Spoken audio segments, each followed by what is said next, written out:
as a missionary of Africa, so that was for the Cardinal, that's his position. So I want to make the difference between his presentation and my presentation.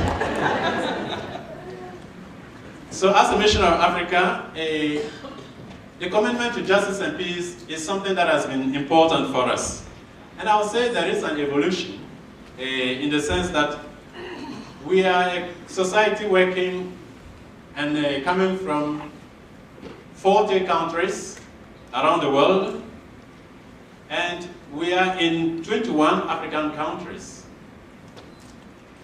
And there has been an evolution in the sense that from the beginning, like many other congregations that were founded in the 19th century, the principal task of many missionaries was to save as many souls as possible, to baptize them so that those poor people do not end up in hell.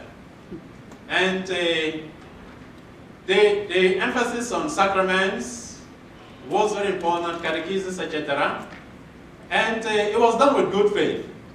And later on, as things went on, we realized that we could not limit ourselves to just saving souls. We have to save the whole person.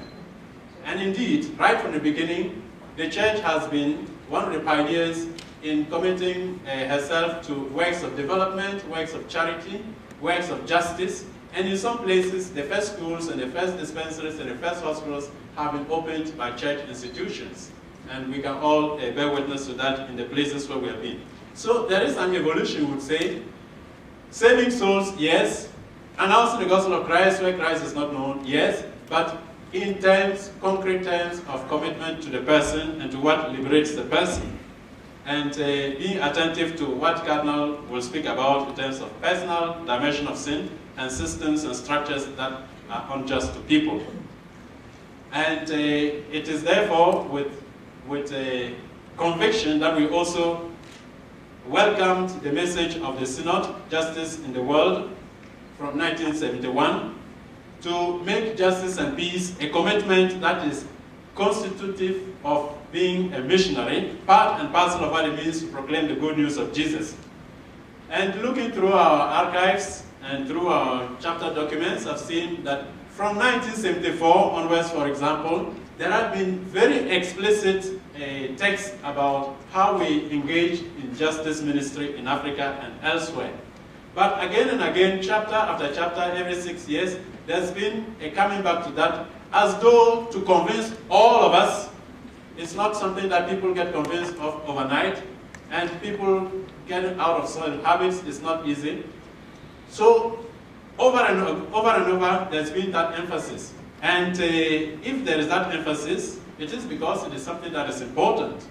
So why do we commit ourselves to justice and peace in Africa as a missionary society? We, this year, we are celebrating the 125th anniversary of our founder's commitment in the anti-slavery campaign, in which he received a mandate from Pope Leo XIII, and that brought him to different European towns in order to speak against the atrocities of slavery, especially in the interior of Africa, and the transatlantic slave trade. And with pressure in the public opinion, something was able to be done, and in 1890, a decision was taken in order to fight against slavery from a legal perspective. Celebrating this event for us this year reminds us that we are committed to justice and peace in very concrete ways. That event, later on in today's terms, would have been termed a genocide because, according to the statistics that he shared at the time, it was actually depopulating Africa of about 2 million people per year. And would it have gone on more time, Africa would have been an empty continent, and maybe it would have been easier for the land grabbers. And I say, from his perspective, and for us as a society, a word that he said makes us realize that our commitment to justice and peace can be founded here and is founded here. He quoted a poet, Terence, saying, "I am a man, and nothing human is foreign to me. I am a man, and injustice towards others revolves my heart. I am a man, and oppression offends my nature. I am a man, and what I would like people to do to restore to me freedom, honor, and sacred bonds of family, I want to do to restore to the sons and daughters of this unhappy race, family, honor, and freedom. I am a man. He was French, so don't think that when he says he's a man, he excludes women. Comme on dit en français, quand je dis homme, j'embrasse les femmes. So, I am a human being, and what I want to be done to me, what dehumanizes me, I will fight against it. That is why we wrote our commitment to justice and peace. Because there are different forms of slavery that are going on today, and we feel we have to say something about. Some of them were mentioned today, yesterday, and some will be studied again today, so I don't need to go into that, but we all know the names, like human trafficking, forced labor, prostitution, debt bondage, etc. So how do we commit ourselves to this justice ministry in Africa? Our last chapter, 2010, made a link that is important for us. It said, in the concrete life situations, what we often see is that people meet each other, people encounter each other, and it is in the encounter with each other that is discover what the problems are. Therefore, we root, in order to practice justice ministry, we've got to encounter the other who is different from us through his or her religion, through his or her social status. And for us, we put together justice and peace and integrity of creation and encounter and dialogue, ecumenical encounter and interreligious encounter. And we know different documents of the church have promoted respectful attitude of encounter with other religions. And we would like to take that into consideration in our encounter. Encounter the other with respect and together with the other who is different, maybe even from me, because of his or her religion, to look for just solutions, to look for ways of changing what we're going through. I've seen situations, for example, in the travel around.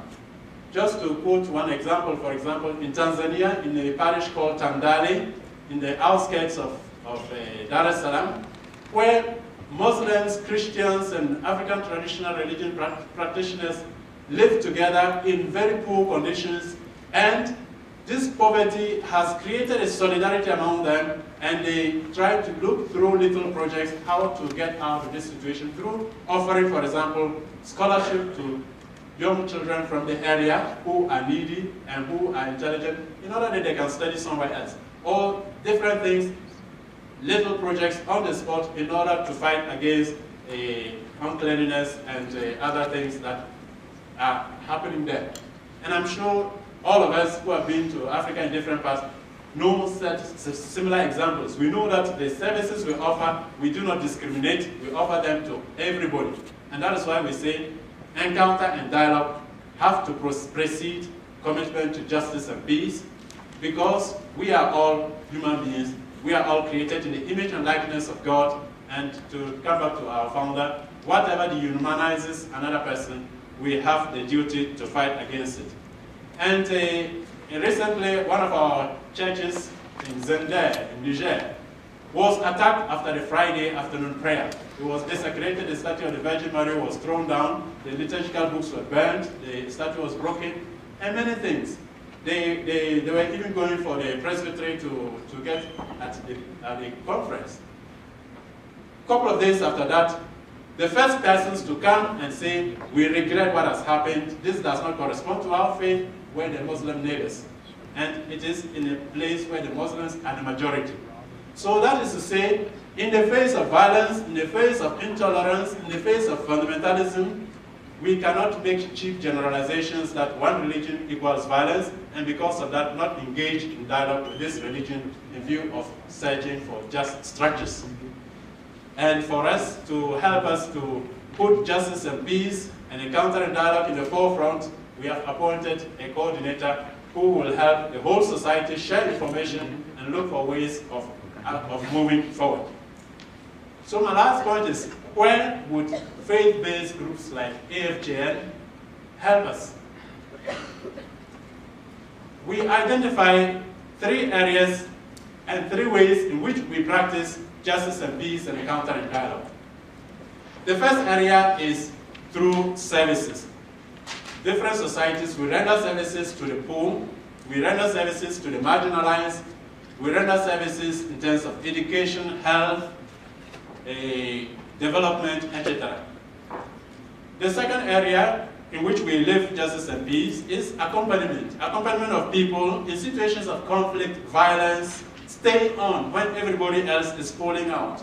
And we've had situations like that, for example, in Rwanda, in Algeria, in Mali, in Ivory Coast, where missionaries opted to stay with the people in that type of situation, whereas other people had already packed their bags and gone, or were told, it is too dangerous for you to stay here, find a safe place.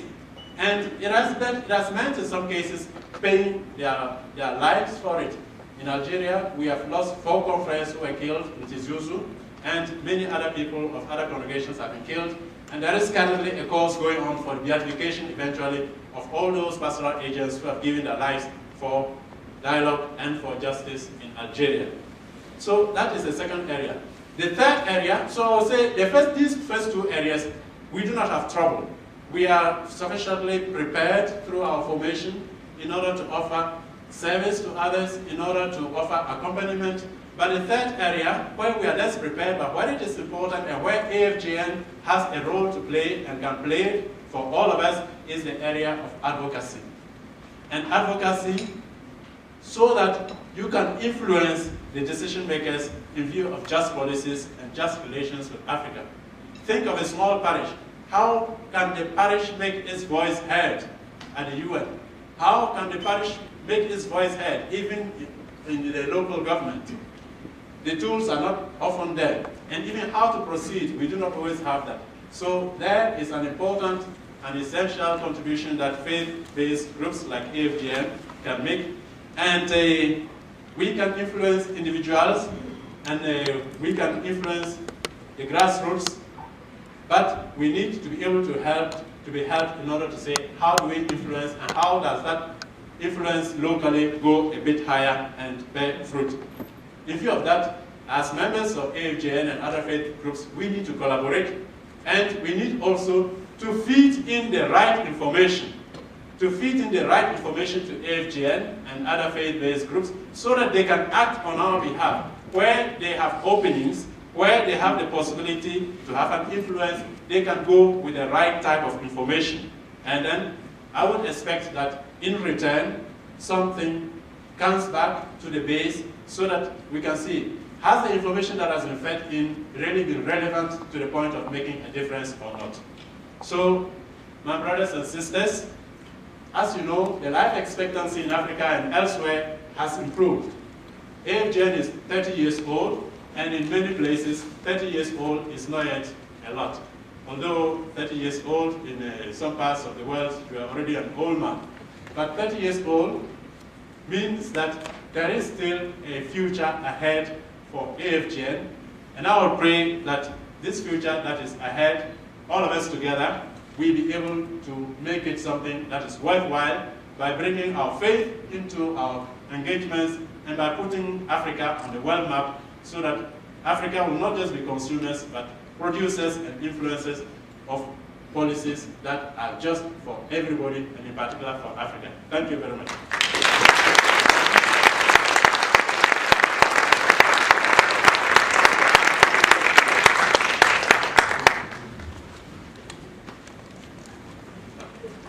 Thank you, Richard.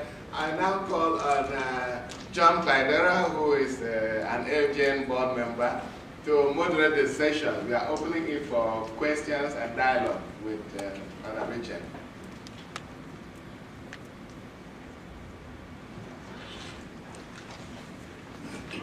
Good morning, and thank you, Father Richard.